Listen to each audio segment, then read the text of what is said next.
Sup, you beautiful bastards. Welcome back to the Philip DeFranco Show, your daily dive into the news. It is Tuesday, or if you're in one of those weird made-up time zones or you're just late, it maybe is Wednesday. But either way, I love your faces, and we got a lot of news to talk about today, so let's just jump into it. Starting with, I just want to go on the record to say, I didn't lose. You guys cheated, right? That is roughly what Drake just alleged in a new court filing accusing Universal Music Group and Spotify of scheming to artificially inflate streams of Kendrick Lamar's Not Like Us. To which when I first saw this news, I was like, that was your problem with the song, Drake? Did you listen to the lyrics of what he said about you? But there is an update on that front that we'll get to. Because yesterday, when this petition was filed in New York, it said UMG did not rely on chance or even ordinary business practices to break through the noise on Spotify and likely other music platforms, saying instead, it launched a campaign to manipulate and saturate the streaming services and airwaves with a song Not Like Us in order to make that song go viral. And specifically accusing UMG of charging Spotify lower licensing rates for the song in exchange for the platform recommending it to users who were searching for unrelated tracks and artists. Also claiming that UMG conspired with and paid unknown parties to use bots to artificially up the spread of Not Like Us and make it appear more popular than it really was. And then on top of all of that, Drake's lawyers also claim that they have received information that UMG has been taking steps in an apparent effort to conceal its schemes, including, but not limited to, by terminating employees associated with or perceived as having loyalty to Drake. Right, and with this news, it's not surprising that something's happening. Obviously,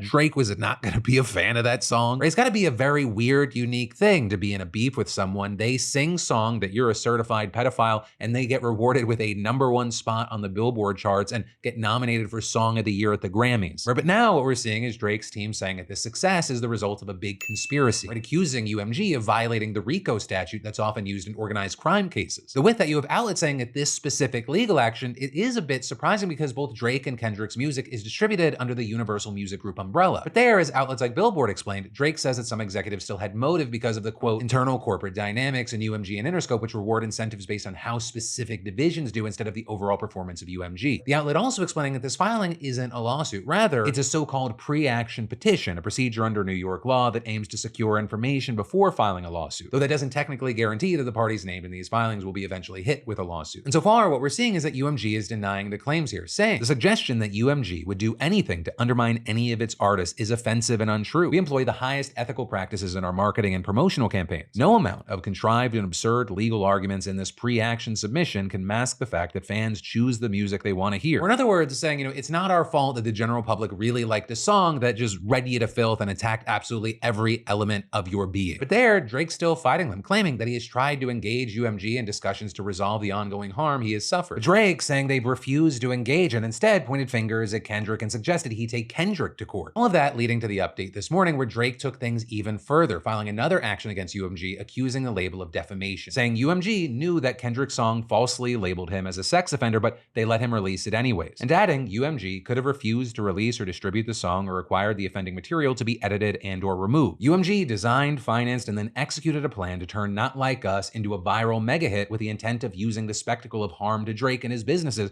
to drive consumer hysteria and, of course, massive revenues. Now with that, as of recording, UMG has not yet responded to that specific claim, but like the first, as of right now, it is not part of a lawsuit. But anyways, I just want to say really quick, shout out to Drake. I forgot that Not Like Us was such a fucking banger. I'm just gonna have that on loop for my run this afternoon. And then I want you to imagine something, an army of weaponized grannies, because that is what is being unleashed on the scammer world right now. And so with that, I want you to meet Daisy. She's an AI generated grandma created by a British phone company named Virgin Media O2 in order to fight scammers. And the way she fights scammers is by yapping. Right? She just chats with the scammers, telling them all about her grandchildren and her cat and the birds outside of her window. Also her knitting hobby, her biscuit preferences. And all of this is, she's just not great with computers. So could you explain what you need her to type again? And that's not even a joke. She reportedly spent nearly an hour on the phone with 3 scammers who were just trying to get her to type www. into a web browser, right? And so that's it. Daisy is designed to seem like the perfect target for scammers with her chatty nature and ignorance about technology. But unlike real life grannies, she don't need a nap. She will just talk and talk and talk,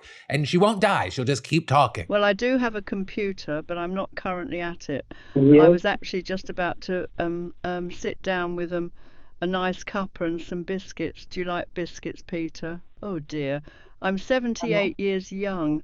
You know, back in my day, we didn't have all this technology. Everything was much simpler. What about you, dear? Right, and obviously, while this is a beautiful middle finger to scammers, O2's idea here is also that every minute scammers are talking to Daisy, it's a minute they're not scamming a real person. Now, obviously, this isn't a completely unique idea. There are plenty of real people who bait scammers using the same tactic, which is also some of my favorite content on the internet. And Daisy manages to get some pretty intense reactions from these scammers. It's nearly been an hour! For the love of Gosh, how time flies. Stop calling me dear, you stupid.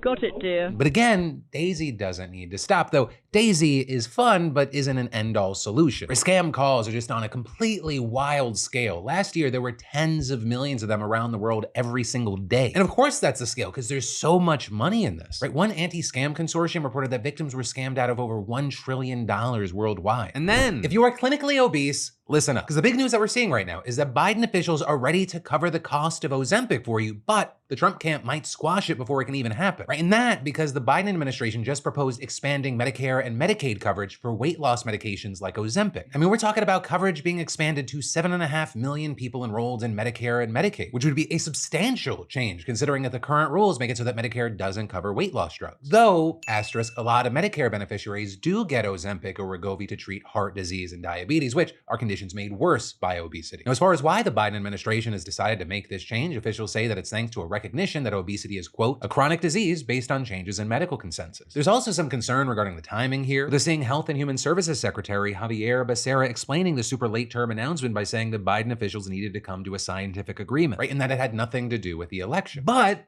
here's the thing.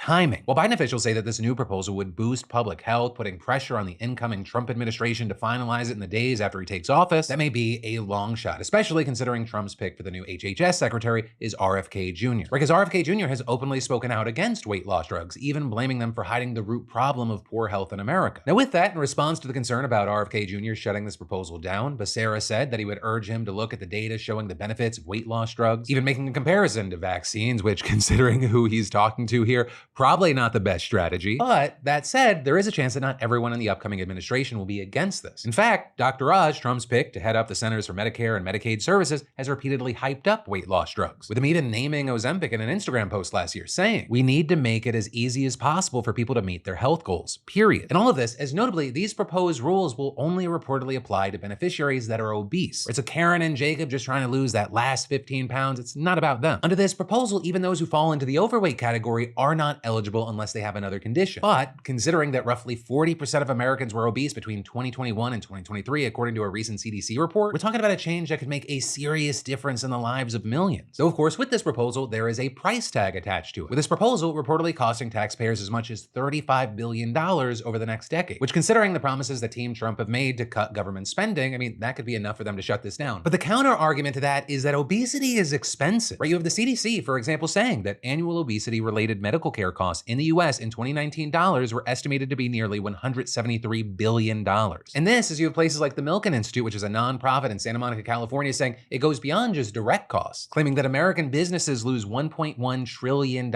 each year due to obesity. But, for now, we'll have to wait to see what happens post January 20th. But then, taking a quick break from the news, I think we can all agree that too much of anything isn't always a good thing. Like sitting and being sedentary 4 hours, that is not productive or good for your body. And that's why I'm so excited to share today's sponsor, Uplift Desk, the desk that I use every day. My Uplift Desk is a game changer, and being able to change up standing and sitting while I work, it boosts my creativity and productivity. I'm more focused, more alert, and have way more energy throughout the day. And the ability to move while working, it promotes better circulation and reduces strain, keeping my body healthier in the long run. And Uplift Desks have rock solid stability and build quality. It's stable, built to last, and made with eco-friendly materials. And the customization options, with over 200,000 configurations, you can create your dream workspace, whether it's sleek storage, wire management, or ergonomic seating. And their desk configurator, it made it easy for me to build out a setup tailored to my needs. And they really do a great job at making your workspace not only fit your style, but also inspire creativity and productivity. So if you're ready to upgrade your workspace, visit upliftdesk.com/Phil and use code Phil to unlock Uplift's holiday sales, including free same-day shipping, free returns, and an industry-leading 15-year warranty. That's upliftdesk.com/Phil for a special offer only available when using code Phil. live healthier with Uplift Desk. But then, we need to talk about Donald Trump's tariffs because he is doubling down on them, with him now saying that he is going to impose tariffs on products coming into the US from Mexico, Canada, and China on his first day in office, with him in one of his social media posts claiming that thousands of people are pouring through Mexico and Canada, bringing crime and drugs at levels never seen before, and then specifically saying he'd issue a day one executive order to levy a 25% tariff on all goods from Canada and Mexico. And finally, adding this tariff will remain in effect until such time as drugs, in particular fentanyl, and all illegal aliens stop this invasion of our country. And then in a separate post saying that China will be charged an additional 10% on top of any existing tariffs on all of their many products coming into the United States of America. And again, saying that tariffs will stay in place until something is done about drugs coming into the US. Now with that, one of the first things I'll touch on is that at best, a number of the things in these posts are misleading. Or like, for example, unauthorized border crossings in general have been falling since before the election, and they're continuing to do so. Though it is true that crossings at the northern border have been increasing. And while obviously we do not want people that should not be here bringing crime and drugs into the country, what he's saying is at best hyperbole, right? There's no evidence right now to suggest that migrants are bringing crime and drugs at levels never seen before. In fact, multiple studies, including one recently from the National Institutes of Justice, have found that undocumented immigrants commit crimes at lower rates than citizens. And then regarding the drugs, fentanyl seizures have actually dramatically increased under Biden compared to Trump. And so now with that, the country's actually seeing significantly less fentanyl in circulation and fewer overdoses. So obviously we want to see those numbers getting less and less and fewer, but also either way, most fentanyl is reportedly smuggled through official border crossings by Americans. In fact, more than 80% of the people sentenced for fentanyl trafficking at the southern border are US citizens. So again, in no way am I saying there is not a huge issue, right? It is absolutely true that Mexican cartels and Chinese gangs linked to the CCP are playing a huge role. And it's definitely not like we can't talk about whether other countries can do more, but also to do that properly, we have to be clear about what the facts are. And so with that, let's get back to these tariffs. Because it is not true with Trump's tariffs that Mexico, Canada, and China are gonna be the ones paying for them, right? As much as Donald Trump has insisted that foreign companies pay tariffs, they're actually paid by the company that imports the products. And in many cases, that cost is passed on to American consumers. And that is especially true in this case, right? And that's because Mexico, China, and Canada, together, they account for more than a third of the goods and services both imported and exported by the United States, supporting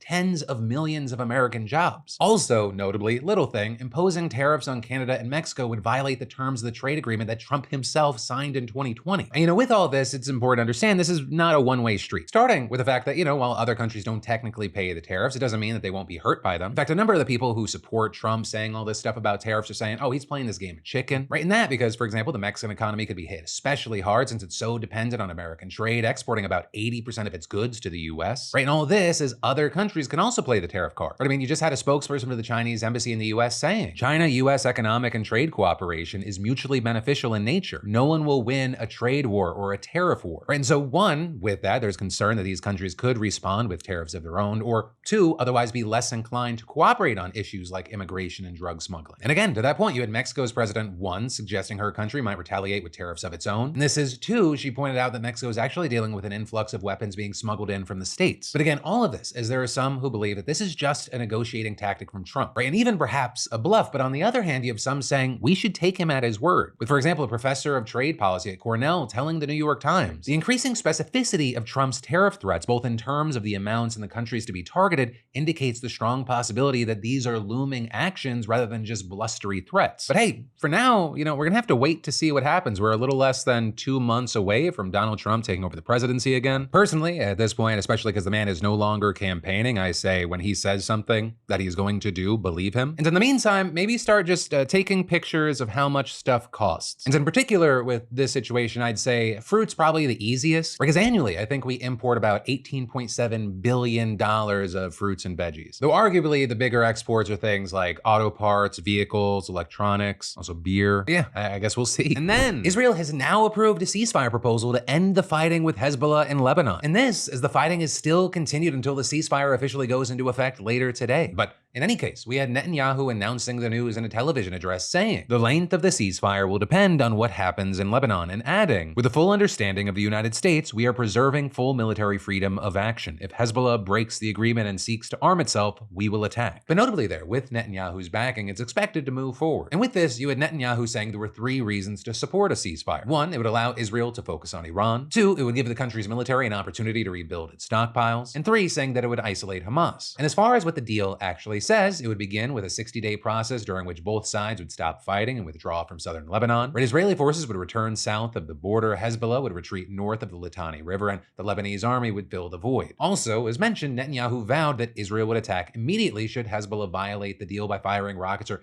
building military fortifications along Israel's border. And with this, it's important to say that Hezbollah technically isn't even part of this deal. The agreement would officially be between Israel, Lebanon, and the mediating countries, which are the United States and France. And this is a top Lebanese lawmaker has been acting as a liaison with Hezbollah, which the country's government doesn't have control over and which is designated as a terrorist organization by the US. So notably, with all of that, as recently as last week, Hezbollah's leader suggested that the group would actually accept a truce if Israel stopped striking Lebanon and Lebanon retained its sovereignty. And so with all this, you have the UN's peacekeeping forces in southern Lebanon reportedly standing ready to enforce a ceasefire. Though this is notably, a spokesperson has said that the UN was, quote, seriously concerned about the Israeli assault that's been unfolding over the past couple of days. With, for example, today, Israeli strikes against central Beirut being described as some of the most intense bombardment of the war. Lebanon's health ministry saying that at least 10 people were killed and dozens more injured. Also in southern Lebanon, Israeli strikes throughout the day have reportedly killed at least 8 people, including children. And this is overall reportedly nearly 4,000 people have been killed and more than 15,000 others have been wounded in Israeli strikes on Lebanon since October of last year. And of course, that's on top of the tens of thousands directly killed in Gaza, as well as the hundreds of thousands more displaced and suffering. And so with all that, even with this ceasefire nearly in place, there are a lot of questions that remain, including how will it be enforced and how long will it actually hold up? But then, quick breather from the news, keeping your digital life secure can feel overwhelming. So let's simplify it with the fantastic sponsor of today's show, Nordpass. You see, Nordpass is a next-gen password manager created by the cybersecurity experts behind NordVPN, stepping in to simplify and safeguard your online experience. And with Nordpass, you can store, manage, and share your passwords effortlessly. No more forgotten logins or frustrating reset loops. It even generates strong, unique passwords to keep your account secure. Plus, Nordpass syncs across all your devices, so your credentials are always at your fingertips. But that's also just the beginning. Their data breach scanner actively monitors the dark web for your email addresses and sensitive data, alerting you instantly if a breach is detected. Think of it as your early warning system for identity protection. And Nordpass goes beyond passwords with features like email masking. You can generate decoy email addresses to protect your inbox from spam and phishing scams. And for businesses, Nordpass offers tools like secure password sharing with teams and visibility into employee access, ensuring sensitive information doesn't fall into the wrong hands. And best of all, it is risk-free. You can try Nordpass Premium today with their 30-day money-back guarantee. So just head to nordpass.com/Phil and use code Phil for the best offer on a personal plan or a 3-month free business trial. Don't wait, go to nordpass.com/Phil and use code Phil and make your digital life safer, easier, and stress-free. But then, are we watching the slow death of diversity, equity, and inclusion in America, right? DEI. Because in addition to this red wave we've seen sweep through national politics this year,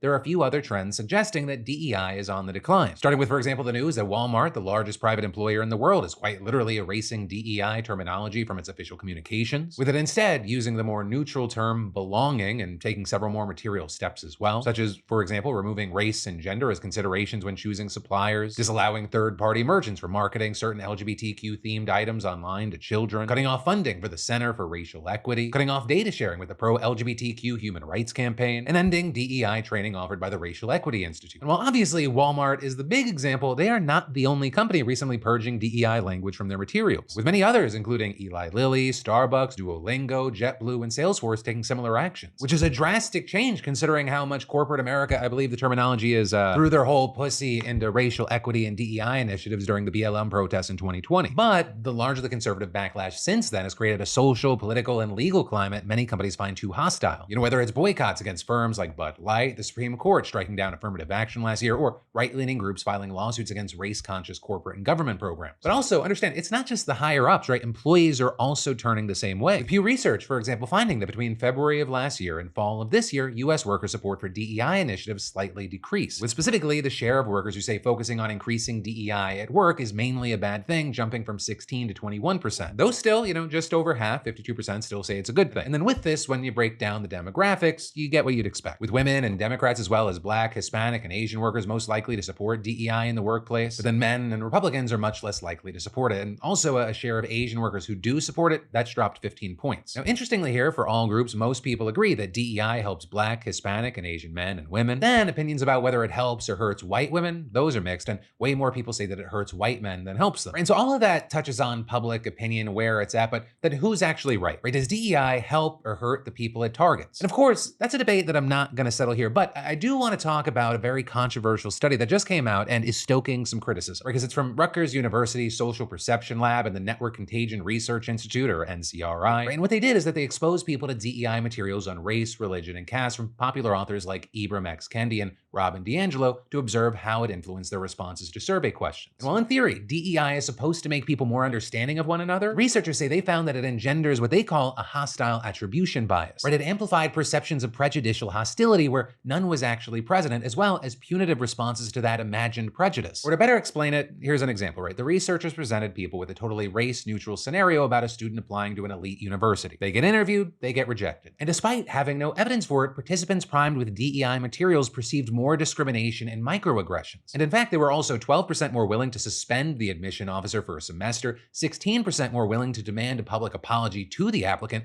and 12% more willing to require additional DEI training to correct the officer. And this study finding similar results for content about Islamophobia and Hindu caste discrimination. And in fact, one shocking experiment made people 27 to 35% more willing to agree with Hitler quotes that substituted Jew with Brahmin, the highest rung in the Indian caste system. Now, of course, data like this, it's very provocative and people are going to disagree about how to interpret it. But already, we are seeing the fissure open up between the left and the right, with one side covering the study extensively and the other remaining pretty much silent. And in fact, you had an NCRI researcher claiming to National Review that the New York Times and Bloomberg, they both jumped on the story enthusiastically at first, only for it to be inexplicably pulled at the highest editorial levels. With him adding there, this has never happened to the NCRI in its 5-year history. And according to the NCRI source, although someone at the Times' data-driven reporting team had no problems with the study, at the 11th hour, the New York Times insisted the research undergo peer review after discussions with editorial staff, something it described as an unprecedented demand for our work, with them going on to claim the journalists involved had previously covered far more sensitive NCRI findings, such as our QAnon and January 6 studies, without any such requests. And all of this playing out as you had Ibram X. Kendi responding directly to the study, telling Fox News, "It comes as no surprise that Fox News would broadcast this pseudoscience that isn't peer-reviewed, misrepresents my work, and is based on anchoring bias. This so-called study will end up in the historic landfill of pseudoscience alongside other attempts to bring scientific legitimacy to racist propaganda that anti-slavery and civil rights then and DEI and anti-racism now have been harmful." And to clarify what he means there, the anchoring bias describes how people tend to rely heavily on the first piece of information they receive about a topic. Or in other words, they're anchored to it. So the objection here would go, if you show people a bunch of stuff about racism and then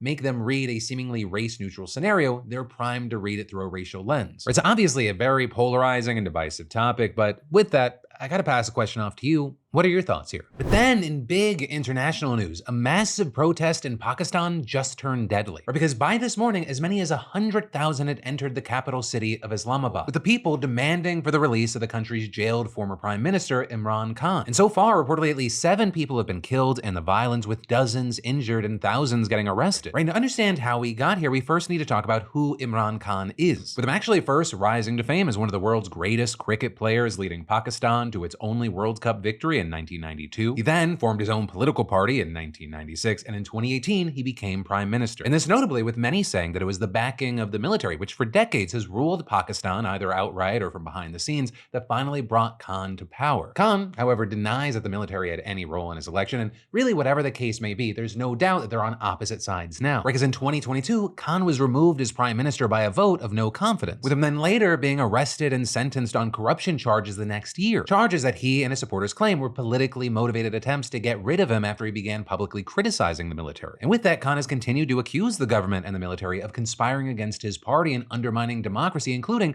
by rigging elections. And so with a lot of Pakistanis genuinely fed up with the country's military-run government, his message has hit home with a lot of people. Because despite the no confidence vote, he remains massively popular. And in fact, this protest, it's not the first time he's been able to organize a mass protest from behind bars. Though notably, as the New York Times explained, few protests have reached the intensity of the clashes of the past few days. Even before the demonstration, police reportedly detained more than 4,000 protesters across the country. The government also locked down the capital, blocking major highways with shipping containers, deploying thousands of police and paramilitary forces, and cutting cell and internet services in several areas. And then, when the protesters actually made their way into the capital anyways, they used tear gas and rubber bullets against them. In fact, the army was actually stationed at certain important government sites and reportedly gave orders to shoot protesters if necessary. And according to Khan's party, the police have in fact fired live bullets, with the party saying that 2 supporters were killed as a result of excessive police violence and many more had been injured. Though also with that, as of recording, the reported death toll is higher on the government side, with us seeing things being reported like 4 paramilitary officers being run over by a car driven by protesters, as well as reports that a police officer was shot and killed, at least 100 others injured, and then 22 police vehicles getting set on fire as well. And all of this is reportedly several journalists have been attacked by the protesters. So it's been a very violent day, and right now we don't know how this ends, but for now we'll have to wait to see. But that, my friends, is the end of your Tuesday evening, Wednesday morning dive into the news. Also, I'm sure I'm going to say these 2 things tomorrow, but the Wednesday show this week will be the final episode this week because I know lazy Philip DeFranco. I'll be taking Thanksgiving off, right? Gonna spend time with family and or ignore family and play Balatro in the bathroom. Also, I do feel like I need to clarify, Balatro is a video game and not a weird sex thing. I think technically it could be both, but it's only the video game thing for what I'm talking about. And in case in the chaos tomorrow I forget to say it, I hope you have a good Thanksgiving. Again, there is a show tomorrow. I just also know I am very forgetful, and I hope you have a good Thanksgiving, or at least just not a downright miserable one. But yeah, I love yo faces, and I'll see you right back here tomorrow.